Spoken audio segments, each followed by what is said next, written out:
নমস্কার বন্ধুরা, আমি রঞ্জিতা ব্যারাকপুর থেকে কথা বলছিলাম। আজকে আপনাদের সাথে আমি একটা ছোট্ট কথা শেয়ার করার জন্য আসলাম। আমি কিভাবে ক্লাউড কিচেনটা প্রথম স্টার্ট করলাম সেটাই বলার জন্য আসলাম। ফেসবুকে একজনের ক্লাউড কিচেনের ভিডিও দেখে প্রথম আমার মাথায় এই আইডিয়াটা আসে। রান্না করতে ভালোবাসতাম, কিন্তু সেটাকে একটা ব্যবসায় রূপ দেব সেটা সাহস পাচ্ছিলাম না।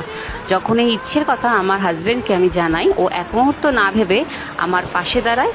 সত্যি বলতে ওর উৎসাহ আর সাহায্য ছাড়া এই রান্নায় 16 আনা কোনোদিনই আমি শুরু করতে পারতাম না। বাজারে তদারকি থেকে শুরু করে ব্যবসার খুঁটিনাটি সবটাও সামলে রেখেছি বলেই আমি নিশ্চিন্তে রান্না করতে পারি। আজ আমাদের এই কিচেন শুধু আমার একার নয়, আমাদের দুজনের স্বপ্ন। এভাবেই ঘরোয়া স্বাদের 16 আনা ভালোবাসা নিয়ে আমরা আপনাদের পাশে থাকতে চাই। ব্লগটি ভালো লাগলে অবশ্যই লাইক, কমেন্ট, শেয়ার করতে ভুলবেন না। Tata, bye bye.